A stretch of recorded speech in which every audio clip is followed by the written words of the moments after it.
Hi everyone! Welcome to my channel at ngayon, titingnan natin ang isa pang kakilakilabot na kaso. Nakaupo siya ngayon sa loob ng courtroom ng Horry County. Nakatitig ng diretso sa hukom, tila umaasang ang kalmado niyang anyo ay makakapaniwala sa lahat na siya ay inosente. Ang 35 taong gulang na ina ng 4 na anak ay kumbinsido sa sarili na hindi paniniwalaan ng hurado ang kanyang kasamang akusado. Inilarawan siya ng kanyang mga abogado bilang isang biktima ng mga kasinungalingan ng kanyang dating karelasyon. Walang baril na na-recover, walang pisikal na ebidensya, walang patunay na siya ang bumaril. Tanging mga salita lamang ng isang lalaking desperadong iligtas ang sarili sa pamamagitan ng pagbibintang sa kanya.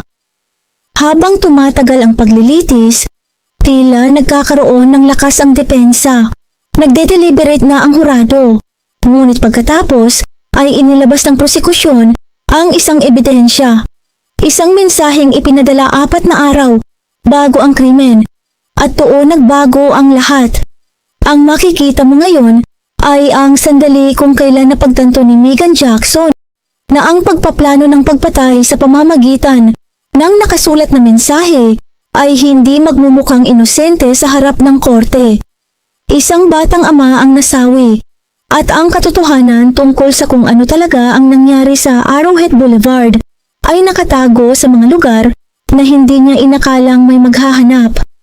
Ito ang nakakakilabot na kaso ng isang body transporter na ang lihim na relasyon sa isang deputy coroner ay nauwi sa mas madilim na pangyayari. Ang bawat detalye na maririnig mo ay napatunayan sa pamamagitan ng mga testimonya sa korte, mga ulat ng pulisya, at ang mismong paglilitis. Kung ngayon mo pa lamang maririnig ang kwentong ito, maghanda ka. Dahil ang nangyari sa Horry County, South Carolina, noong Oktubre 2, 2020 ay magpapaisip sa iyo tungkol sa mga lihim na relasyon, manipulasyon, at kung gaano kalayo ang kayang gawin ng isang tao upang maprotektahan ang isang sikreto. Oktubre 5, 2020, sa Horry County, South Carolina. Pumasok si Megan Jackson sa istasyon ng pulis upang maghain ng ulat tungkol sa isang nawawalang tao. Ang kanyang dating kasintahan na si Gregory Rice ay 3 araw nang hindi nakikita. Siya rin ang ama ng kanyang 4 na anak. Huling nakita si Rice noong Oktubre 2 sa kanyang apartment sa Flint Lake Drive sa labas ng Myrtle Beach. Sinabi ni Megan sa pulis na nag-aalala siya. Hindi sinasagot ni Rice ang kanyang telepono at hindi rin nito nasundo ang kanilang mga anak. Ayon sa kanya, hindi raw ito pangkaraniwan para kay Rice. Agad na nagsimula ang pulisya ng Horry County ng investigasyon tungkol sa nawawalang tao. Natagpuan nila ang kanyang mga susi na nakasiksik sa isang unan sa harap na porch ng bahay. Ngunit wala siyang bakas, kaya pinalawak pa nila ang paghahanap. Gumamit sila ng mga search dogs, nagpadala ng mga search team, at nagsagawa ng pag-iikot at paghahanap sa mga lugar sa paligid ng Highway 378 at ng Little PD River. Sa mga unang araw ng investigasyon, tila nag-aalala si Jackson. Nakikipagtulungan siya at handang sumagot sa mga tanong ng pulis.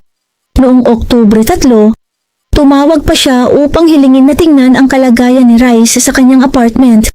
2 araw pagkatapos nito, nagsumit siya ng opisyal na ulat tungkol sa nawawalang tao. Ngunit may napansin ang mga investigador. May ilang bahagi ng kwento ni Jackson na hindi nagtutugma. Maliliit na detalye na tila hindi nagkakasundo. May isa pang mahalagang pahayag na lumabas. Ayon sa kaibigan ni Rice na si Ryan Michniewicz, minsan nang sinabi ni Rice sa kanya na kung sakaling may mangyari sa kanya, hindi iyon sariling kagagawan. Sa kabila nito, abala pa rin ang pulisya sa paghahanap sa nawawalang ama ng 4 na anak. Ang kanilang pangunahing layunin ay mahanap siya. Pagkatapos, noong Nobyembre 8, mahigit 1 buwan mula nang mawala si Rice, may isang nakakatakot na natuklasan. isang babae na nagngangalang Donna Sue Souls, ang nangingisda malapit sa Little PD River, sa Pitt's Landing, isang lugar kung saan nagtatagpo ang Horry at Marion counties. Habang nasa tabi ng tubig, may napansin siyang kakaiba. Agad siyang tumawag sa mga awtoridad. Dumating ang mga awtoridad at sinimula ng paghahanap sa lugar. Doon nila natagpuan ang katawan ni Gregory Vincent Rice. Nakabalot ito sa isang tarp, may mga mabibigat na blok upang lumubog at itinapon sa ilog. Tandaan ang detalyeng ito. Mahalaga ito sa pag-unawa kung paano natuklasan ng mga investigador kung sino ang may access sa mga ganitong materyales mula sa isang funeral home sa Myrtle Beach. Isinagawa ng medical examiner ang autopsy. Si Dr. Susan Presnell, isang forensic pathologist mula sa Medical University of South Carolina, ang nagsuri sa katawan. Ayon sa kanyang ulat, may 5 hanggang 7 tama na pala ang katawan ni Rice at idiniklara niyang ang sanhi ng pagkamatay ay isang malinaw na pagpaslang. May isa pang mahalagang detalye sa ebidensya. Lahat ng baha ay pumasok mula sa kaliwang bahagi ng katawan. Napakahalaga ng impormasyong iyon. Ipinapahiwatig nito na nakatalikod si Rice at tila sinusubukang tumakas nang siya ay pagbabarilin mula sa likuran. Unti-unting pinagsama ng mga investigador ang mga huling oras ni Rice. Sinuri nila ang mga record ng cellphone, mga surveillance camera at mga pahayag ng mga saksi. Ang lahat ng iyon ay unti-unting nagturo sa isang direksyon, kay Megan Jackson at sa isa pang lalaki na hindi inaasahan ng sino man na masasangkot sa kaso. Si Christopher Dantel, Deputy Coroner ng Horry County, isang may asawang ama ng 2 anak, at sa paningin ng marami, isang respetadong lingkod bayan. Nang halughugin ng mga investigador ang bahay ni Jackson upang maghanap ng ebidensya, may mga natuklasan silang bagay na ikinabahala nila tungkol sa kalagayan ng mga bata sa loob ng bahay.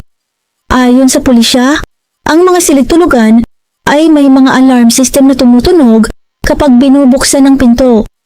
Mayroon ding mga kandado na maaari lamang isara mula sa labas at ang mga bintana ay tila selyado at hindi mabuksan. Iniulat din ng mga investigador na limitado ang akses sa pagkain sa loob ng bahay. Sa gitna ng mga natuklasang ito, may nakita rin silang isang bakanteng kahon ng baril. Pinaniniwalaan na dati itong naglalaman ng isang mahabang uri ng baril na tumutugma sa uri ng armas na sinasabing ginamit sa pagbaril kay Rice. Dahil sa mga pangyayaring ito, inilagay sa emergency protective custody ang mga anak ni Jackson at siya ay kinasuhan ng 4 na bilang ng unlawful conduct toward a child. Ngunit nanatiling may isang malaking tanong, paano nauwi sa isang investigasyon ng pagpatay ang 2 empleyado ng gobyerno na may 6 na anak sa pagitan nilang 2? Ang sagot sa tanong na iyon ay mas nakakabahala kaysa sa inaasahan ng marami. Magkasama sina Megan Jackson at Gregory Rice sa loob ng 16 na taon. Hindi sila kailanman nagpakasal, ngunit nagkaroon sila ng 4 na anak, sina Savannah, Dakota, Madison at Blake. Sa paningin ng mga tao sa paligid nila, tila maayos at buo ang kanilang pamilya. Ayon sa mga kamag-anak, si Rice ay isang mapagmahal na ama, tahimik, mabait, at determinado na panatilihing matatag ang buhay ng kanyang mga anak sa kabila ng magulong relasyon nila ng kanilang ina. Nagtatrabaho siya sa construction at maintenance. Kilala siya sa sipag at sa pagsisikap na maitaguyod ang kanyang pamilya. Ngunit noong Disyembre 2019, naghiwalay sina Megan at Gregory. Sa buwan ding iyon, ipinanganak ni Megan ang kanilang ika-4 na anak. Pagkatapos nito, lumipat siya ng tirahan at ang nakahanap ng bahay na malapit sa isa pang lalaki, si Christopher Dantel. Si Dantel ay 37 taong gulang at nagtatrabaho bilang Deputy Coroner sa Horry County. May asawa siya na nagngangalang Erica na kanyang pinakasalan noong Hunyo 2015. Mayroon silang 2 anak. Sa panlabas na anyo, tila tahimik at maayos ang buhay ni Dantel. Nang tanungin si Dantel, sinabi niyang, "Ako ay isang deputy coroner sa tanggapan ng coroner ng Horry County.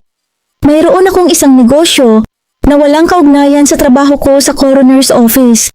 Ito ay tungkol sa facility maintenance at may kasama akong business partner sa Maryland." Kalaunan ay nagbigay ng testimonya si Dantel na si Jackson ay naging madalas na customer sa Bricks Wood-Fired Pizza sa Myrtle Beach bandang 2018. Madalas ding pumunta roon si Dantel. Doon sila unang nagkita, minsan para sa tanghalian. Pagkatapos nito, nagsimula nang bumalik si Jackson ng mag-isa. Umu-order siya ng inumin at nakikipagkuwentuhan. Hanggang sa unang bahagi ng 2019, may nagbago sa kanilang dalawa. Ikwento ni Dantel ang isang pagkakataon sa Bricks, gabi iyon. Pagkatapos niyang bayaran ang kanyang bill, sinabi niya sa akin na kailangan niya akong makausap sa labas ng pribado. Sumama naman ako sa kanya. Paglabas namin, sinabi niya na sumakay ako sa van niya, ang work van niya. Umupo ako sa passenger seat. Iniisip na baka may itatanong lang siya tungkol sa trabaho o kung ano man. Pagkatapos, pinaandar niya ang van at umatras. Tinanong ko siya, "Saan tayo pupunta?" Sinabi niya, "Hindi tayo pwedeng mag-usap dito. Malapit kasi iyon sa entrance at may mga tao sa paligid." Sa likod ng parking lot ng Bricks, may bahagi roon na paakyat papunta sa isang service road. Parang isang dead-end na kalsada. Doon niya ipinasok ang van at huminto.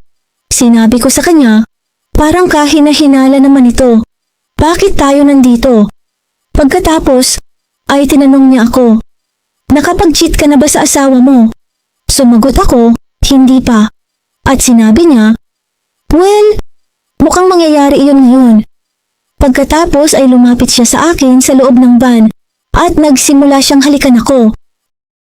Nagpatotoo si Dantel na itinulak niya si Jackson palayo sa kanya sa pagkakataong iyon. Ngunit mula noon, doon na nagsimula ang kanilang lihim na relasyon. Palihim silang nagkikita. Ayon sa testimonya ni Dantel, pumunta sila sa Lewis Ocean Bay Heritage Preserve nang humigit kumulang 12 hanggang 15 beses sa loob ng panahon ng kanilang relasyon. Sa tuwing nagsasanay sila ng pagbaril sa target, si Jackson ang kadalasang nagpaputok ng baril. Gayunpaman, may isang bagay na kapansin-pansin. Hindi kailanman hinayaan ni Jackson na magkita si Dantel at si Gregory Rice. Ayon kay Jackson, hindi raw maayos ang kanilang relasyon. Sinabi niyang nakakaranas siya ng pang-aabuso at inilarawan niya si Rice bilang isang taong gumagamit ng ipinagbabawal na substance at nananakit. Iyon daw ang dahilan kung bakit niya ito iniwan at pinaniniwalaan ni Dantel iyon. Noong Setyembre 2020, sinabi ni Jackson kay Dantel na siya ay buntis at ang dinadala niya raw ay anak ni Dantel, hindi ni Rice. Pagkatapos nito, may isang taong nagpadala ng mga text message sa asawa ni Dantel na si Erica. Dahil dito, kinumpronta siya ni Erica, ngunit itinanggi ni Dantel ang lahat. Nang tanungin niya si Jackson tungkol dito, sinabi nito na si Rice raw ang nagpadala ng mga mensahe dahil sa sama ng loob. Ngunit kalaunan ay may natuklasan ang mga investigador na nakakagulat. Si Jackson mismo ang nagpadala ng mga anonymous na mensahe. Ipinakita niya ang sarili niyang relasyon kay Dantel sa kanyang asawa. Ngunit ginawa niyang mukhang si Rice ang nagbunyag. Isipin mo ang estratehiyang iyon sandali. Ibinunyag ni Jackson ang kanilang relasyon. Ibinintang kay Rice ang paglalantad nito. At pagkatapos ay sinabi kay Dantel na si Rice ang nagbabanta sa kanilang dalawa. Ayon sa mga prosekusyon, ginawa ni Jackson ang perpektong plano upang magkaroon ng motibo. Ginawa niyang mukhang kaaway si Rice at binigyan si Dantel ng dahilan para gusto niyang mawala ito. At 4 na araw bago namatay si Rice, nagpadala si Jackson ng mga text message na naging mahalagang ebidensya sa paglilitis. Mga mensahe tungkol sa pananakit kay Rice. Mga mensahe na nagpapakita na hindi ito isang biglaang galit o aksidente. Ito ay planadong pagpatay. Oktubre 2, 2020, ang araw na nawala si Gregory Rice. Ipinakita ng mga cellphone records kung saan naroroon ang bawat isa ng gabing iyon. Isang digital trail na tumulong sa pagkakakulong kay Megan Jackson.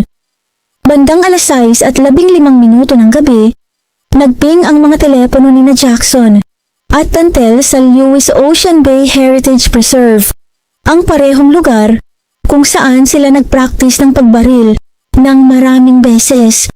Nagpatotoo si Dantel na pumunta sila doon ng gabing iyon. Nagpractice si Jackson gamit ang kanyang pistol. Karaniwan, ang shooting practice para sa kanila. Ngunit ibang pakiramdam ang gabing iyon. Tahimik at tila malayo sa isip ang kilos ni Jackson.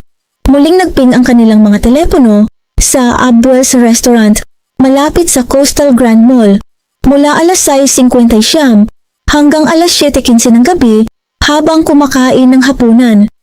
Ayon kay Dantel, tila walang gana si Jackson makihalubilo sa ibang tao. Parang abala sa iniisip ang kanyang isip. Samantala, nagping ang cellphone ni Gregory Rice malapit sa kanyang apartment mula 5:00 ng hapon hanggang 10:00 ng gabi. Nasa bahay o malapit dito si Rice, abala sa kanyang gabi, walang ideya sa mga susunod na mangyayari. Bandang 9:14 ng gabi, nagping ang mga telepono nina Jackson at Dantel sa Myrtle Beach Funeral Home.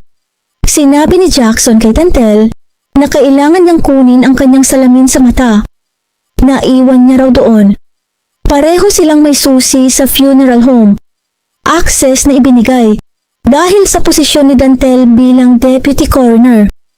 Access na magiging mahalaga sa pag-usad ng gabing iyon. Bandang 10:00 ng gabi, nagping ang telepono ni Jackson malapit sa apartment ni Rice. Ang parehong lugar kung saan nagping ang telepono ni Rice buong gabi. Mula 10:15 hanggang 10:23 ng gabi, natunton ang 3 telepono sa parehong lokasyon. Si Jackson, si Dantel at si Rice, lahat sila magkasama. Malapit sa apartment complex ni Rice sa Arrowhead Boulevard. Ang nangyari sa loob ng 8 minutong iyon ay ilalarawan ni Christopher Dantel ng detalyado at nakakakilabot sa kanyang testimonya sa paglilitis. Ayon sa kanya, ang kanyang nasaksihan ang magiging pundasyon sa pagkakakulong kay Megan Jackson dahil sa pagpatay kay Rice. Tumawag siya kay Greg habang nagmamaneho kami at sa pagkakaintindi ko, sinabi niya sa kanya na nasa labas siya. Sinabi niya sa akin na magkikita sila sa labas dahil hindi siya komportable pumunta sa apartment niya. Kaya nagkita sila sa labas ng apartment complex. Habang nagmamaneho kami sa Arrowhead Road, nakita ko si Greg sa kaliwang bahagi ng kalsada. Papalapit sa amin, malapit sa apartment complex. Tinanong ko siya, "Siya ba yun?" Sinabi niya, "Oo." Habang papalapit kami, nagsimulang bumagal ako. Sinabi niya, "Gumawa ka ng U-turn." Kaya lumampas ako sa kanya at gumawa ng U-turn. Nang huminto ako sa tabi niya, huminto siya sa paglakad at humarap sa aming van.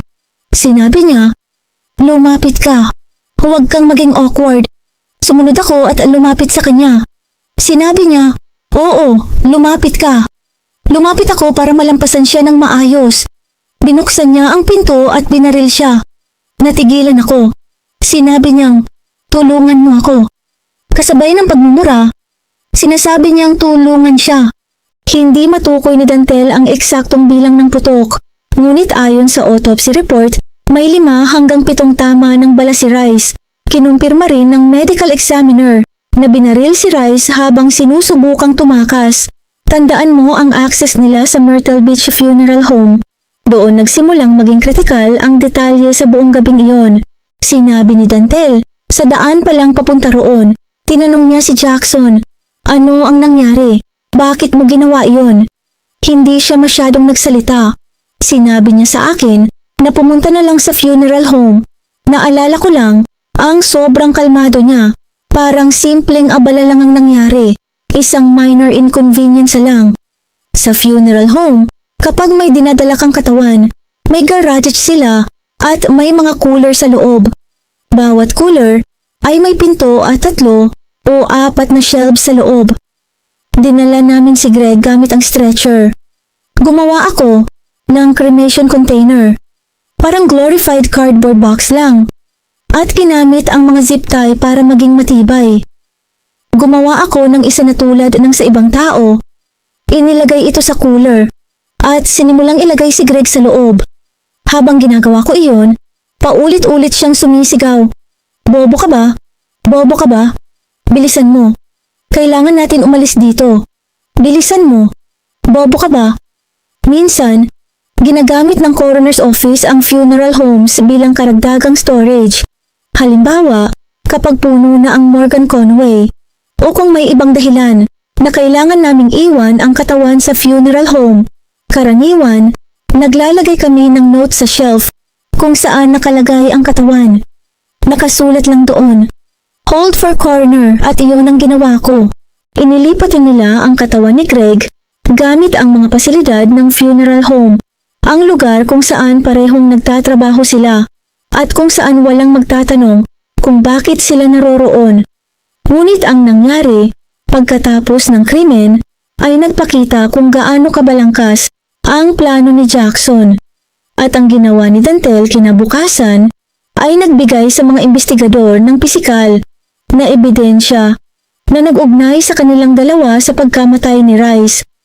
Sa kanyang testimonya, inilarawan ni Dantel na umalis siya sa funeral home, kinuha ang kanyang sasakyan sa Abuelos, naghalikan sa parking lot at pagkatapos ay nagtungo sa bahay ni Jackson.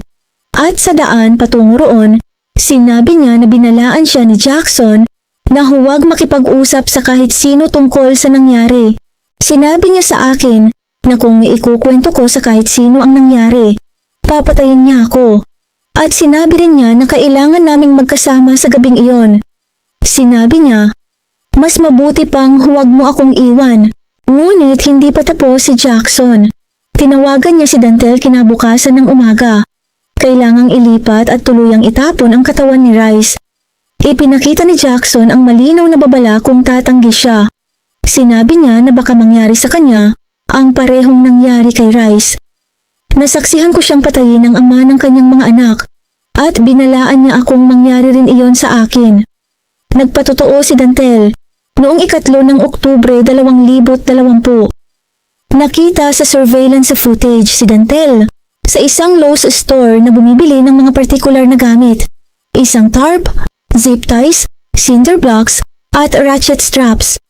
Ang mga gamit na iyon ay kalaunan ay natagpuan kasama ng katawan ni Rice sa Little PD River. Ipinakita ni Dantel na itinapon niya ang katawan ni Rice sa hangganan ng Horry at Marion County. Nakabalot sa tarp, may mga cinder blocks para lumubog at itinago sa tubig kung saan aabuti ng higit sa 1 buwan bago ito matagpuan. Pagkatapos, nagsampa si Jackson ng ulat tungkol sa nawawalang tao, tumawag para sa welfare checks at nagkunwaring nag-aalala bilang dating kasintahan tungkol sa ama ng kanyang mga anak. Ngunit, may hawak ang mga investigador, surveillance footage, cellphone records, at GPS data na naglalagay kay Jackson at Dantel na magkasama sa buong huling gabi ni Rice. At nang sinimulang siya sa atin ang telepono ni Jackson, may natagpuan silang bagay na sumira sa anumang pahayag na ideya lamang ni Dantel ang nangyari. Mga text message na ipinadala 4 na araw bago ang pagpatay. Mga mensahe na nagpapakita na planado ni Jackson ang pananakit kay Rice. Mga mensahe na nagbigay sa prosekusyon ng ebidensya ng premeditasyon. Si Lieutenant Ben Wells mula sa Horry County Sheriff's Office, Electronic Crimes Unit, ang nag-extract ng data mula sa telepono ni Jackson. Ang kanyang natagpuan ay naging mahalagang ebidensya sa paglilitis. Mga text message sa pagitan ni Jackson at Dantel, ipinadala noong Setyembre 28, 2020, 4 na araw bago pinatay si Rice. Binasa ni Wells ang mga mensahe sa hurado at nalaman ng hurado at mga nakikinig ang plano ng dalawa. Isipin mo yung sandali, Hindi lamang naglabas ng sama ng loob si Jackson, nagsagawa siya ng konkretong plano kung paano saktan si Rice at pumayag si Dantel. Ayon sa prosekusyon, pinapatunayan ng mga text message na ito ang premeditasyon. Hindi ito isang biglaang pagbaril na naglabas ng galit. Ito ay planado, pinag-usapan at pinagkasunduan ilang araw bago ito nangyari. Ibinunyag din ni Wells sa kanyang testimonya na ang mga anonymous na text message na naglantad ng relasyon ni Jackson kay Erica Dantel ay nagmula sa isang text-free na numero na hindi matutunton ng walang warrant. Ngunit ipinakita ng digital forensics na ang mga mensahe ay nagmula sa lugar kung saan naninirahan si Jackson. Pinaniniwalaan ng mga investigador na si Jackson mismo ang nagpadala. Inilantad ang sariling relasyon. Ginawang mukhang si Rice ang may gawa at ginamit ang estratehiyang ito upang manipulahin si Dantel. Naging malinaw ang estratehiya sa mga prosekusyon. Ibinunyag ni Jackson ang relasyon. Ibinintang kay Rice. Sinabi kay Dantel na si Rice ay nagbabanta sa kanilang dalawa at pagkatapos ay iminungkahi ang pananakit sa kanya. Lahat ito para manipulahin si Dantel na tumulong sa kanya. Tandaan mo nang sabihin ni Jackson kay Dantel na buntis siya sa kanyang anak. Kalaunan, nagkaroon siya ng miscarriage o yun ang kanyang sinabing nangyari. Ngunit ayon sa prosekusyon, bahagi iyon ng manipulasyon. Lumilikha ng sense of urgency at pinapaniwala si Dantel na mas marami siyang mawawala kung malantad ang lahat kay Rice. Ayon sa depensa, si Dantel ang tunay na salarin. Binago niya ang kwento para iligtas ang sarili. At ang ebidensya raw ay nagpapakita na siya ang nagpull ng trigger, hindi si Jackson. Ngunit hawak ng prosekusyon ang mga text message, ang cellphone records at ang testimonya ni Dantel tungkol sa panunood kay Jackson na magpaputok ng maraming bala mula sa passenger seat habang siya ay natigilan sa driver's seat. Noong Hunyo 2025, nagsimula ang paglilitis ni Megan Jackson sa Horry County Circuit Court. Inakusahan siya ng prosekusyon na mukhang maamo at inosente, ngunit sa katotohanan, isang master manipulator na niloko ang ama ng kanyang mga anak patungo sa kamatayan at pagkatapos ay ginamit ang kanyang kasintahan at ang mga autoridad upang takpan ang kanyang mga bakas. Tumugon ng abogado ng depensa, si Case Britain, na wala raw ang prosekusyon, baril ng pagpatay, saksi bukod kay Dantel, video evidence pisikal na patunay na si Jackson ang nagpull ng trigger. Sinabi niya sa hurado na asahan nilang ituro ni Dantel kay Jackson ang kasalanan matapos siyang pumayag na aminin ang krimen upang maiwasan ang murder charge, na si Dantel ay may lahat ng mawawala dahil sa relasyon niya kay Jackson. At ang kanyang kliyente, si Jackson, ay walang motibo dahil natapos na niya ang relasyon kay Rice. Tinawag ng prosekusyon ang humigit kumulang 20 saksi sa loob ng 5 araw. Mga pulis, detective, forensic experts, medical examiner si Erica Dantel at Savannah Rice. Si Christopher Dantel ang umakyat sa witness stand sa ika-4 na araw. Noong Disyembre 2024, umamin siya sa criminal conspiracy to commit murder at accessory after the fact. Ngunit ang kanyang sentencing ay ipinagpaliban hanggang matapos ang paglilitis ni Jackson. Maaaring humarap siya sa hanggang 15 taong kulong. Lumakad siya patungo sa witness stand at hindi tumingin kay Jackson kahit isang beses. Sa buong testimonya, iniiwasan niya ang eye contact sa babaeng kanyang karelasyon sa relasyon. Ang babaeng pinilit niyang tumulong sa pagtatapon ng katawan.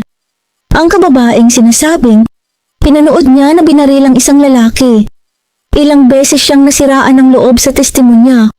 Umiiyak, inamin ang kanyang kasalanan at humingi ng paumanhin sa pamilya ni Rice. Nang makita niya si Savannah Rice sa courtroom, sinabi niya sa kanya, "Pasensya na po." Pagkatapos, umakyat sa witness stand si Savannah. Inilarawan niya ang relasyon ng kanyang mga magulang na biologically niya.